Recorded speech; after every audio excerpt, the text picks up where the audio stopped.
다 함께 사도신경으로 우리의 신앙을 고백하겠습니다.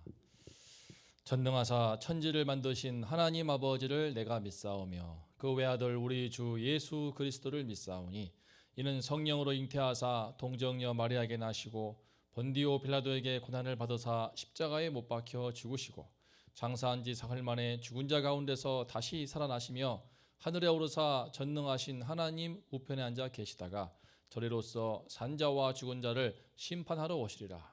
성령을 믿사오며 거룩한 공예와 성도가 서로 교통하는 것과 죄를 사하여 주시는 것과 몸이 다시 사는 것과 영원히 사는 것을 믿사옵나이다. 아멘. 다 함께 찬송가 88장 내 진정 사모하는 찬양으로 새벽 예배를 열겠습니다. 내 진정 사모하는 친구가 되시는 구주 예수님은 아름다워라. 산 밑에 백합화요 빛나는 새벽별 주님 영원할 길 아주 없도다. 내 맘이 아플 적에 큰 위로 되시며 나 외로울 때 좋은 친구라. 주는 저 산 밑에 백합 빛나는 새벽별 이 땅 위에 비길 것이 없도다. 내 맘의 모든 염려 이 세상 고락도 주님 항상 같이 하여 주시고 시험을 당할 때에 악마의 계교를 즉시 물리치사 나를 지키네. 온 세상 날 버려도 주 예수 안 버려 끝까지 나를 돌아보시니 주는 저 산 밑에 백합 빛나는 새벽별 이 땅 위에 비길 것이 없도다. 내 마음을 다하여서 주님을 따르면 길이 길이 나를 사랑하리니 몰볼이 두렵지 않고 장검도 겁없네. 주는 높은 산성 내 방패시라. 내 영혼 먹이시는 그 은혜 누리고 나 친히 주를 뵙기 원하네. 주는 저 산 밑에 백합 빛나는 새벽별 이 땅 위에 비길 것이 없도다. 아멘. 오늘 우리가 함께 은혜의 나눌 말씀은 아모스서 2장 6절부터 11절까지입니다. 2장 6절부터 11절까지 제가 말씀을 봉독하겠습니다. 여호와께서 이와 같이 말씀하시되 이스라엘의 서너 가지 죄로 말미암아 내가 그 벌을 돌이키지 아니하리니 이는 그들이 은을 받고 의인을 팔며 신 한 켤레를 받고 가난한 자를 팔며 힘없는 자의 머리를 티끌 먼지 속에 발로 밟고 연약한 자의 길을 굽게 하며 아버지와 아들이 한 젊은 여인에게 다녀서 내 거룩한 이름을 더럽히며 모든 제단 옆에서 전당 잡은 옷 위에 누우며 그들의 신전에서 벌금으로 얻은 포도주를 마심이니라. 내가 아모리 사람을 그들 앞에서 멸하였나니 그 키는 백향목 높이와 같고 강하기는 상수리 나무 같으나 내가 그 위에 열매와 그 아래에 뿌리를 진멸하였느니라. 내가 너희를 애굽 땅에서 이끌어내어 40년 동안 광야에서 인도하고 아모리 사람의 땅을 너희가 차지하게 하였고 또 너희 아들 중에서 선지자를 너희 청년 중에서 나실린을 일으켰나니 이스라엘 자손들아 과연 그렇지 아니하냐. 이는 여호와의 말씀이니라. 아멘.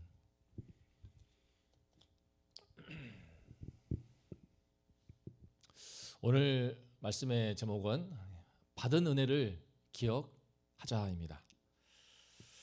오늘 말씀은 아모스 선지자가 파송받은 나라, 바로 북이스라엘을 향한 심판의 말씀입니다. 아모스는 지금까지 이방 6개국 그리고 남유다까지 해서 총 7개 나라에 대한 하나님의 심판을 예고했습니다.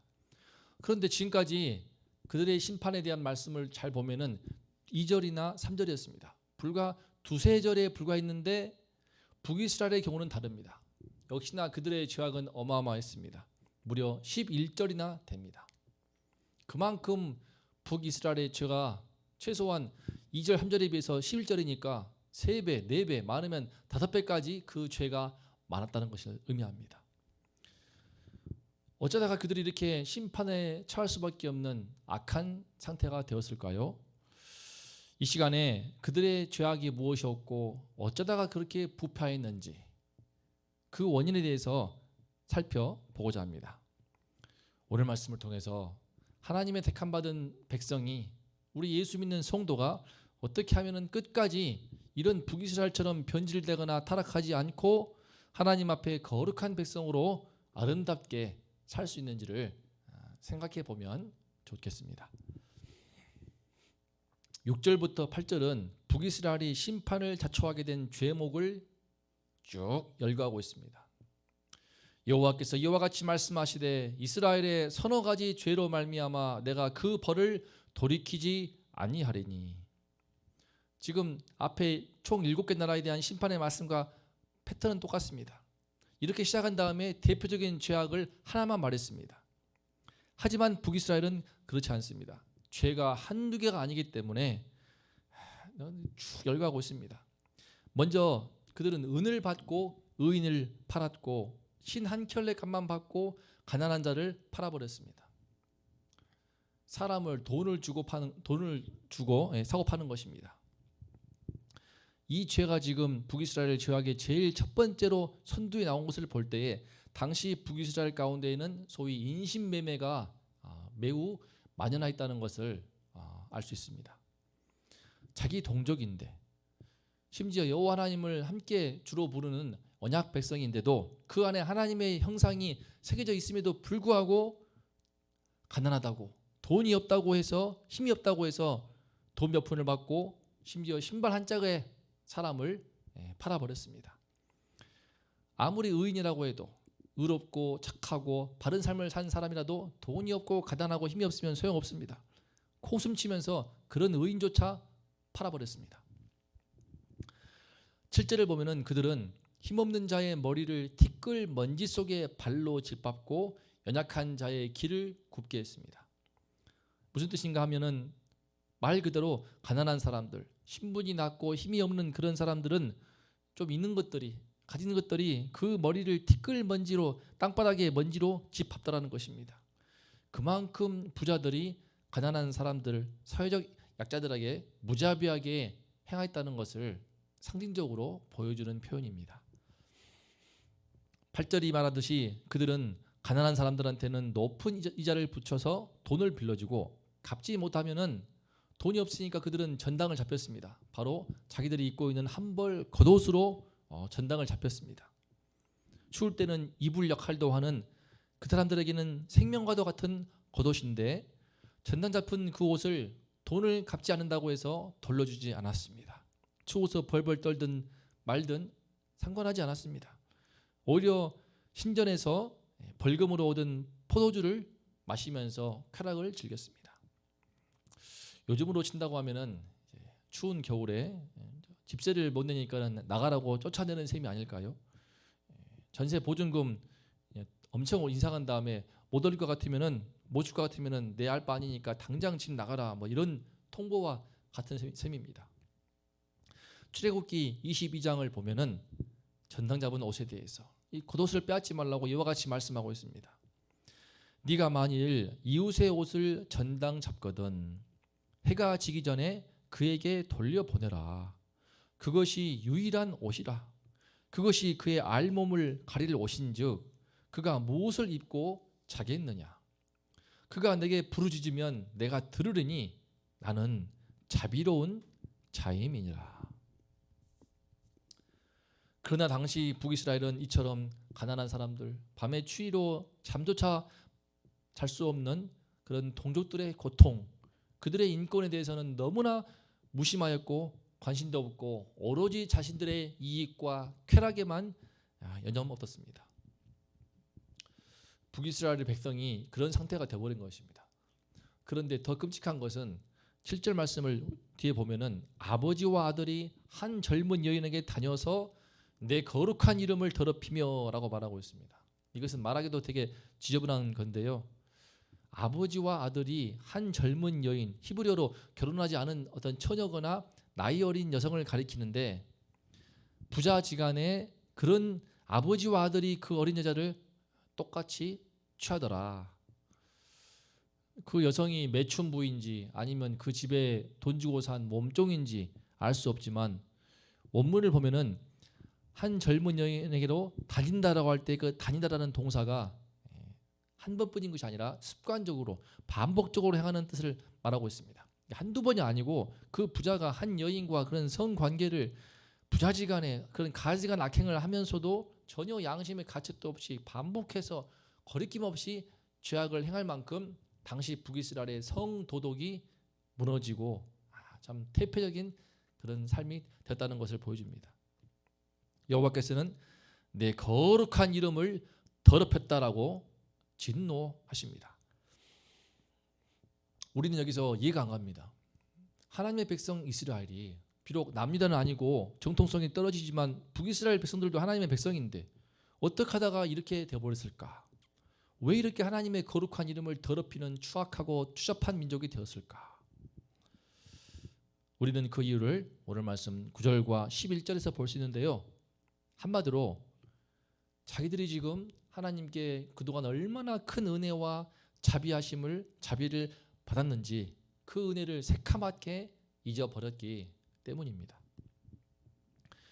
9절부터 11절은 북이스라엘 백성들을 향한 여호와 하나님의 안타까운 외침입니다. 내가 아모리 사람들을 너희들 앞에서 멸하였다. 그들은 백향목처럼 크고 상수리 나무처럼 강했지만 내가 그들을 뿌리채 진멸하여 약속의 땅 가나안을 너희한테 주었다. 내가 너희를 애굽 땅에서 노예 생활할 때에 너희를 이끌어내어 구원해 주지 않았느냐. 40년 동안이나 광야에서 인도하였고 마침내 아모리 사람의 땅을 너희가 차지하도록 복을 주었다. 너희가 하나님께 범죄하지 않도록 그 땅에서 범죄할까 봐 너희 가운데 여호와의 말씀을 전할 수 있는 선지자를 세웠고 너희 청년 중에 거룩한 백성의 본이 될 만한 나실린을 일으켰다. 그러면서 11절은 이렇게 마칩니다. 이스라엘 자손들아 과연 그렇지 아니하냐? 과연 그렇지 아니하냐는 것입니다. 그렇게 내가 많은 은혜를 너희에게 주지 않았느냐? 북이스라엘은 하나님의 은혜와 자비가 없더라면은 이미 애굽의 노예 생활 가운데 망했거나 광야 40년 동안 유리방황하다가 굶어 죽거나 떼약볕 아래에서 그냥 다 쓰러졌을 것입니다. 애굽 땅 벗어나서 가나안에 들어오더라도 가나안 땅의 그 장대한 아모리 족속들을 물리치지 못하고 그들에게 짓밟히며 오히려 그곳에서 새로운 종살이를 하게 되었을지도 모릅니다. 하지만 여호와께서 일방적인 은혜와 큰 긍휼을 베풀어 주셔서 지금의 그들이 있습니다. 지금 아모스 말씀이 선포될 때 당시는 우리가 앞에서 봤던 것처럼 이제 지난번에 말씀드린 것처럼 아모스 때는 여로보암 2세가 통치하는 때로 다윗과 솔로몬 왕에 비견될 만큼 나라가 부강하고 가장 풍요롭고 번성할 때였습니다. 하나님께서 은혜를 주셔서 이렇게 부강한 안정된 살림을 이루게 되었습니다. 하지만 대다수 부유층은 지배층은 그 안정된 복에 완전히 취해버려서 여호와 하나님의 그 크신 긍휼과 은혜의 덕분인 것을 잊어버렸습니다. 사랑하는 성도님들, 참 성경을 볼 때 또 우리 인생을 볼 때 안정될 때 여호와의 은혜를 여호와의 긍휼을 잊어 버립니다. 그때의 대표적인 현상이 무엇인가? 바로 내가 지금까지 이루어온 모든 것이 내가 홀로 수고하고 내가 땀 흘려서 노력해서 얻은 결과라고 착각을 하게 되는 것입니다. 예컨대 북이스라엘 백성이라 하면은 내가 애굽의 노예에서 목숨을 걸고 탈출을 했다는 것입니다. 내가 광야에서 너무나 힘들었지만 그 힘든 40년간의 고생을 견뎌냈다는 것입니다. 내가 약속의 땅 가나안에 들어와서 아모리 족속과 싸워 물리치며 온몸 목숨을 바쳐 싸워서 내가 그들을 싸워서 이겼다는 것입니다.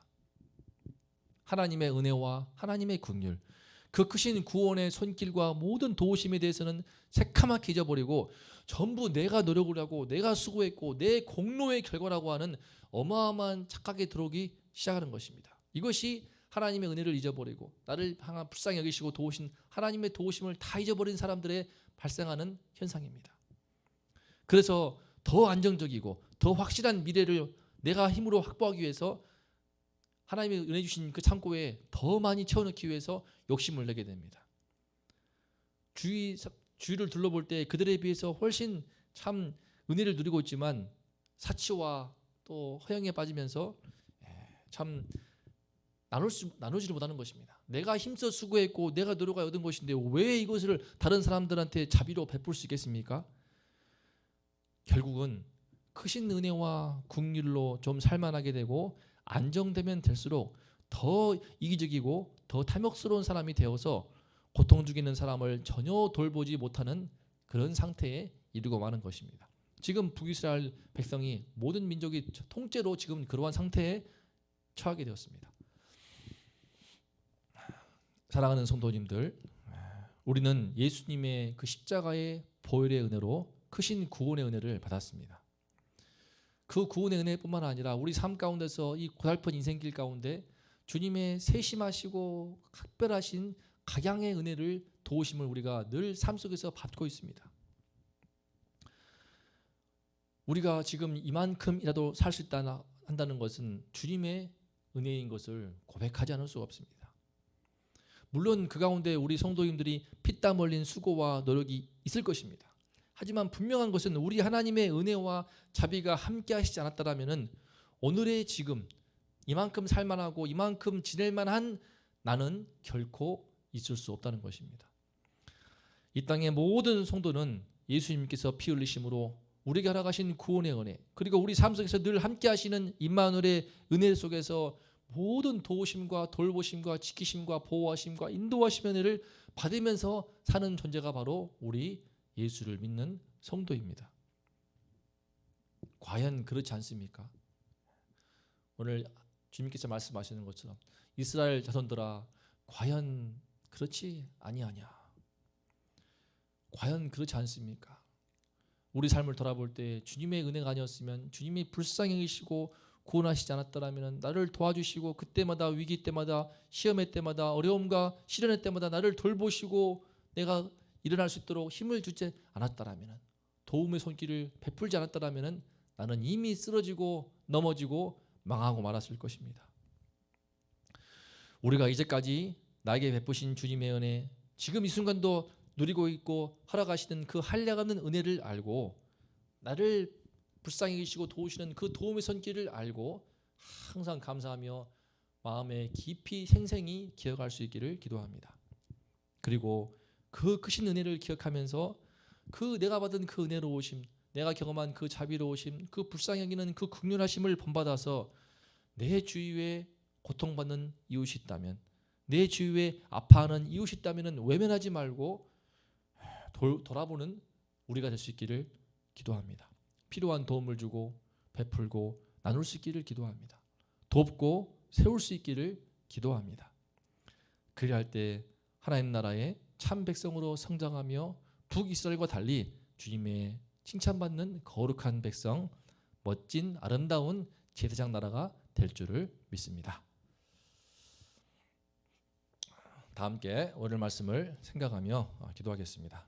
오늘 말씀의 제목은 받은 은혜를 기억하자였습니다. 우리가 참으로 은혜를 잊기 쉽습니다. 하나님께서 우리 삶을 돌아보시고 구원하시고 예수의 피로 씻으시고 삶 가운데 지키시고 보호하신 모든 도움의 손길을 생각할 때 그 은혜에 대해서 참으로 감사하며 주님께 찬양하며 이 은혜 받음을 인하여서 우리 주위에 고통받는 사람을 불쌍히 여기고 돕는 것이 마땅한 것을 깨닫습니다. 하나님께서 우리 마음에 은혜를 주시어서 북이스라엘의 전체를 밟지 않고 날마다 은혜를 감사하며 우리 이웃을 돌아보고 또 우리 원동교 성도님들 서로 위하고 돕고 세우고 나누고 베풀면서 서로 간에 우리 원동교의 공동체를 세워가는, 또 우리 주위의 이웃을 세워가고 복음으로 돕는 그런 하나님 나라의 백성이 되고 그런 교회 될 수 있도록 우리 함께 기도해 주시면 좋겠습니다. 그리고 우리 담임 목사님을 위해서 기도해 주시고 이제 온라인 양육 학교를 위해서 기도하여 주시기를 바랍니다. 다 함께 기도하겠습니다. 하나님 아버지, 참 아버지의 은혜로 지금 이만큼이라도 숨쉬고 이만큼이라도 주님 앞에 나와 예배드리며 이만큼이라도 살만하게 해주신 것을 감사합니다.